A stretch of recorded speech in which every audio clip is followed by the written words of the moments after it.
All right, the Padres, they lose in extra innings 4-3 to the Astros, and that felt like a playoff game. I mean, that was like the worst feeling there in that 10th inning. Really, like the last few innings of that game, to be honest, of sitting there as a Padres fan. There's nothing you can control. It's back and forth. It's some hilarious moments, like Josh Hader coming in for a 4-out save at Petco, his first pitch back at Petco, and it's a wild pitch. It's a blown save. And then Jose Altuve showing his foot to the umpire, getting ejected. And then, the bottom half of that 10th inning where it was close. There was the grounder with Wade at third. Then, obviously, with Manny up the plate there in that last out, where for like a split second, he hits the ball right up the middle. And it's like, oh, okay. Did he just win it right there for just a fraction of a second? And then it ends up being an out. Good play by the Astros. But it just sucked. That feeling in your stomach, thoughts going around in your head. I know it was one of 162 when we really think about it, because the Padres, they're in a good playoff position. A lot of things have gone right the last couple of days for the Padres. But still, it's just like, it felt like a playoff game. It reminded me of watching a playoff game in 2022 with this Padres team. So get ready for that, because that's coming here in a couple of weeks, few weeks. But yeah, this was a wild game. I felt like this was a game that the Padres had to win, right? Because of how many weird things, how great of a game this was. The Manny game-tying homer there after the terrible call by the umpire. That home plate ump. Did he have money on the Padres tonight or what? I mean, I know that we complain when the umpires suck against the Padres, but tonight, I mean, the Profar hit by pitch there in that bottom of the 10th, it wasn't a hit by pitch and the call stood. I know it went to review. They messed that up. I mean, how can you have that call stand?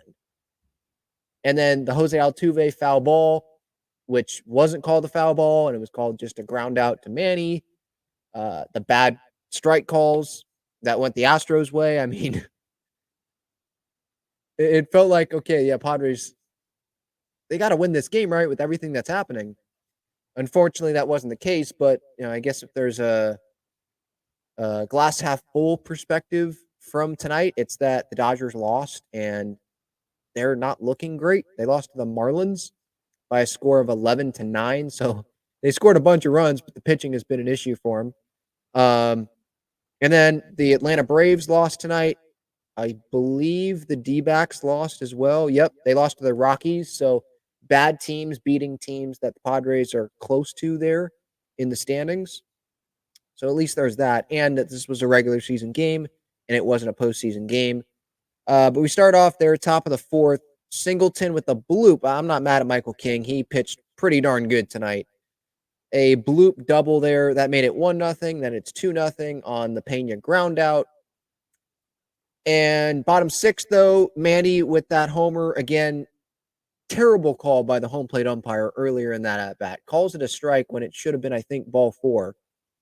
It was like 2 balls off the plate. It was not even close. But count continues, and Manny ends up hitting a homer. So thank you to the home. What was this dude's name? Brennan, I think. Brennan Miller. Yeah. I don't think he's going to be getting home plate in the World Series. I'll say that. But thank you. Extend the at-bat. Homer there for Manny. Top of the 8th comes around, though, and there was the Bregman walk. It was really what we look at it as a wild pitch. Elias Diaz, he did one heck of a job, though, catching for Jason Adam tonight, because Jason Adam was spiking pitches.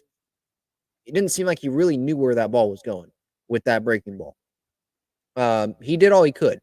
And he did the right thing on the block. He didn't try to backhand it. He went and put his chest out there, and it just got away from him. Sometimes it sucks. You do the right thing, and you still can't control where that ball is going to go. And that's what happened. And then later in the game, right, that was that 10th inning, Wade's at third. He ends up not trying for home on that bad pitch, and ball gets away. The ball went right back to the Astros catcher. So a little bit of a bad break there for the Padres. Bad break in the top of the 8th there, and a bad break with the game tying run there to keep the Padres alive in this game at third base late tonight. But bottom of the eighth, that was tremendous. Josh Hader comes into the game, and of course, Astros have a lead. Of course, it's for a 4-out save, and Josh Hader comes into the game. No, duh, that was going to happen. He didn't do that once last year in 2023 for a Padres team that was more talented, in my opinion, than this Astros team. And he had some BS quotes, by the way. And I'll talk about that on the show probably tomorrow after this series is over to Jeff Sanders about how he gave it his all and all that. Whatever. But he comes in the game. He gets booed by this Padres fan base at Petco, and rightfully so. The guy did not give, I don't care what he says, he did not give it his all for this Padres team. He didn't. I will remember 2022, and I'm grateful for that. But, I mean, it's like Bob Melvin. I have mixed feelings, and what was most recent is something that's going to stick with me for, the rest of my life, unless the Padres, win the World Series at some point, which obviously we're hoping that that's, this year. It's just something that he can never take back, and he is really embracing this villain thing with San Diego. And he comes into the game. There's the delay because the home plate umpire messed up again, which it looked like it was going to be in the Padres' favor, and then they made the right call with it just being not a pitch clock violation. That was all messed up there. Instead, it was just a disengagement, and then they went on. But the first pitch, a wild pitch when Merrill's up at the plate, and just like that, blown save. I mean, it was so perfect. He tries to go in for 4 outs, being the team player for the Astros, and it's like karma. Karma's going to get you. So that was hilarious to watch. And then the Altuve ejection comes. When was that? Was that the 9th? Yeah, I think that was the 9th. The Altuve ejection. This guy fouls a ball off his toe, and it was a foul ball. I don't understand why that's not reviewable, to be honest. Like, if I'm talking about the umpires just saying we're reviewing this. Because if the home plate umpire is not 100% sure that that was a foul ball, and I don't know how you can 100% be sure. Like, if you're the home plate umpire tonight and you called that not a foul ball, how can you 100% know that that was not a foul ball when Altuve instantly reacts like it was a foul ball, He's not running down the line. So I think that play, and I'm a Padres fan, obviously, and if it was going to be reviewable, it wouldn't have went the Padres' way, but that call should be reviewable. Like, did it hit, was it a foul ball or was it not? The hit by pitch, that was reviewable.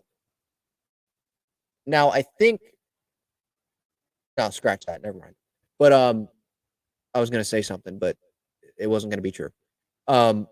Anyway, that should be reviewable. Altuve, yes, he was pissed off, rightfully so. The Astros manager was pissed off as well. I get it. He literally took off his cleat. He took off his sock, and then there was a little bit of a red mark on the screenshot that I saw later.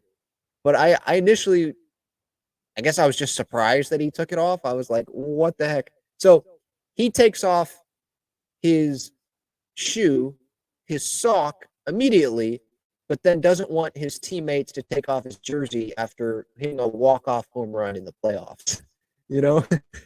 That's a thought that, went into my mind. Yeah, interesting. But anyway, that's a side note. That involves the Yankees, not the Padres. But it was just weird. It was hilarious, though. I was dying when I saw Altuve barefoot pleading to the umpire, look where it hit me. So he obviously gets ejected because obviously you can't do that. I would have been so. Imagine if the umpire would have sat there and been like, yeah, no, you're good. Just put your sock back on, your cleat, and go back on the field. You're good. You can show me your feet. That would have been weird. But yeah, never seen that. I was not expecting that going into this series, but that was hilarious. But Padres obviously they weren't able to get the win, which sucks. especially when you get 7 innings, 2 earned runs from Michael King, only 1 walk and 7 punch-outs.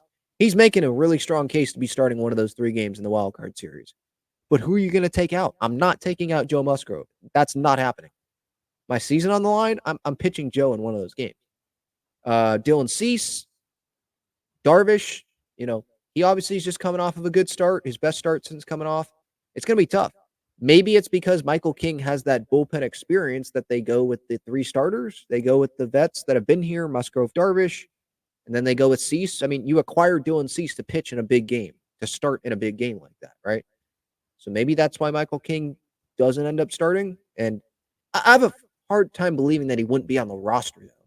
You know, your season comes down the line and you're just not going to have King on the roster as at least a bullpen option. Worst case, you use all those guys and you have Martin Perez start game 1 of a playoff series. I don't think that's the worst thing in the world. In the division series, like Clev a couple years back. But, you know, that's down the road. But this Padres team's making the postseason. So that's just why, you know, after these good outings, and it's been, you know, this last time through, it's been good stuff from all of these starters. That's just where my mind goes to, because I just want this postseason to come. You know, I just, whenever, especially I see last night Arise hobbling. And by the way, he came back tonight in the lineup, obviously. Like, that was great news. Even before the game started, it's like, all right, yeah, that's a win. Then Tatis for a split second tonight, I thought, oh no, is something wrong there with the slide in right center? But I think he was just, you know, looking back at it, he was just trying to get out of Merrill's way on the throw. But you just see these, and I think Jason Adam landed weird the other night. You just see these, and it's like, let's just get to the postseason, please. We really do not need an injury. But yeah, wild night. I'm sure I forgot something from this game. Crony, it's not going great for him right now. I mean, he either strikes out a few times or he smashes a ball up the middle on a liner and it gets caught. Manny tonight, you know, that was a heck of a moment, that home run, but I don't think that's going to be looked at as like one of the best moments of the year. You know, the Padres ended up losing the game. It would have been a heck of a moment if they would have won the game. And Manny, I mean, he did his job that last at bat. He hit the ball, he smoked the ball up the middle. Can't do anything about that. Once it comes off your bat, can't control it. Can't control where the pitch is. So I'm not mad at Manny for that. And Merrill, that's one that I wanted to mention. After Manny went yard there in that 6th, Merrill almost went yard. I thought that ball was gone. And somehow that ball stayed in the yard and it was a fly out to center. That would have been a game changer, obviously, because the Padres would have had an extra run on the board there, and maybe Hader never pitches in this game. Maybe the Padres never scored that wild pitch run either, but maybe they don't go to extra innings and they win this game in regulation if Merrill has that homer.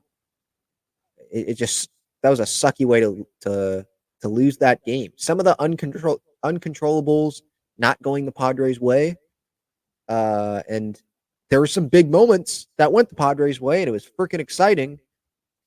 So it just sucks that they lost. But hey, my glass half full, and I have to look at this glass half full because the Padres, they're still 86. They're 20 games over 500. You know, they're going to make the playoffs. So for me, it's, yeah, that sucked, but that was hilarious watching the Altuve ejection. That was hilarious watching Hader choke with that wild pitch in his first pitch back at Petco. That was fun watching the Manny homer. It was an entertaining game, and at least it wasn't a postseason backbreaking loss. Imagine if that was a postseason loss. That would have been so terrible, but it wasn't.